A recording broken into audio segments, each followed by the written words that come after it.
Hope you're doing well. I want to continue with the thought that we were discussing earlier in the week. It's in Proverbs chapter 16 and verse 25, and just the Hebrew, just the if it was just the rough Hebrew, it would sound like this: There's a right way to a man, but the end is the ways of death. So there's many different ways, as we've discussed, that a person can miss the mark. That's just what sin is. The very definition is just missing the mark. So we could spend our whole life, going our way and miss the mark. But I want you to think today about something that really is a part of our modern culture. Let's call it modern. And certainly it's part of our day and age and the way that people think and communicate today.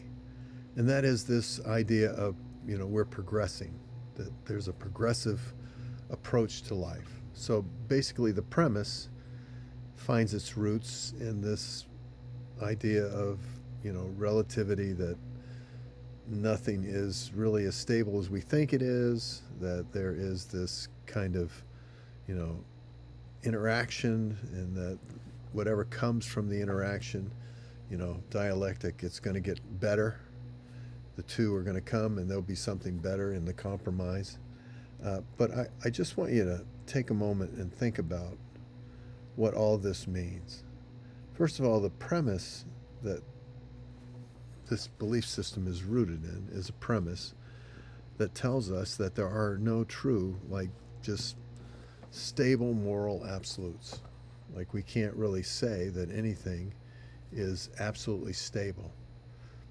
Now, I know that probably the people that are promoting this mindset wouldn't say that, but I just want you to consider it. It comes from a very basic idea that everything is evolving or getting better. We're progressing. Nothing in the past is as good as what we have in the present. And truth is that God has established certain characteristics and traits, call them moral traits, that man is to live by.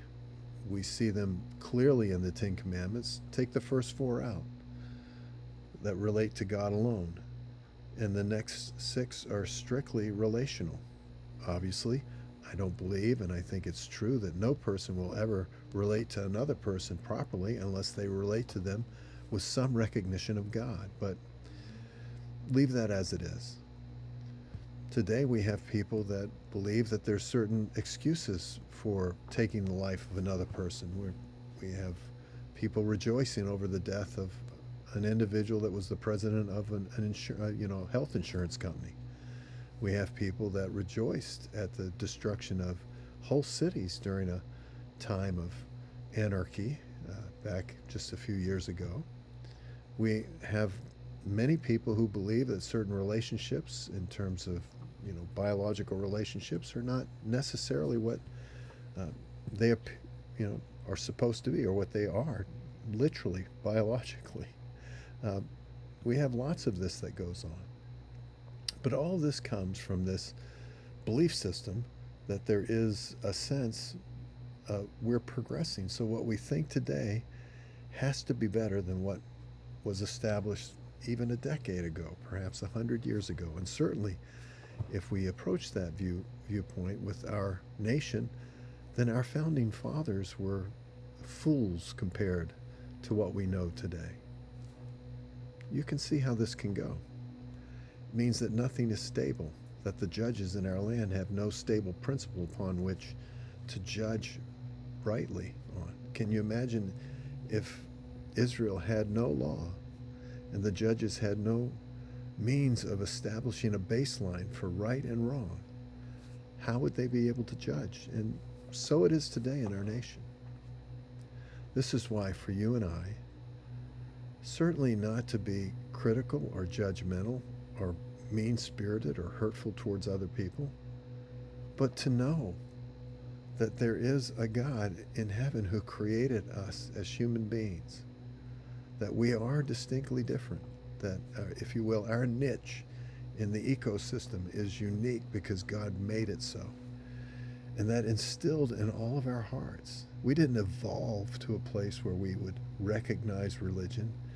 It was placed in our heart, the desire to know our God. And we may pervert the way in which we express that, but it was placed in the heart of all human beings to want to recognize a higher principle, even if it's just humanism, just yourself. We desire to recognize a higher principle. And for us as believers, we know who that person is. It's been expressed to us in the life of a literal human being that came to this earth for the sole purpose of revealing to us the person of God. His name is Jesus. We beheld his glory, it says in John 1:14, the glory of the only begotten, the unique Son of God, the means by which salvation would come to this earth. So as we go through life in a world of progressive relativity, where nothing is as it seems. And by the way, I would encourage you to read just the basic principles of the Communist Manifesto. And what you'll understand is that this is exactly what the proposition upon which their religion or their social structure is based. That there are no foundational elements, not the family, not marriage, not sexuality, not any form of merit-based, nothing. That it's all based upon just what everyone, quote unquote, being equal, and the controlling factor being the God of the government. Sound familiar to what so many people are promising us today? Or at least certainly is a part of the identity of their belief system. But for us, look, I know and you know that when you belittle another person, you're actually belittling the God that created them. I know and you know that when you diminish a person because they can't do what you can do, you're judging. And when you judge, you'll stand before the one who is the perfect judge. In Romans 14:10, he'll be the judge of all. I know and you know that I've been forgiven much. Therefore, I'm supposed to take what I've been given and give it to another person. There in Matthew chapter 18, the parable of the one who was forgiven a great debt, but yet couldn't pass it on to the next. I know and you know that God extended mercy to us. We didn't deserve what we got, and therefore we're told to give mercy to others in a world where everything is upside down. How refreshing is it to have a person in your life that actually does have standards, something that is morally, a moral stability in their life that comes from a living God. Till next time, friends, God bless you.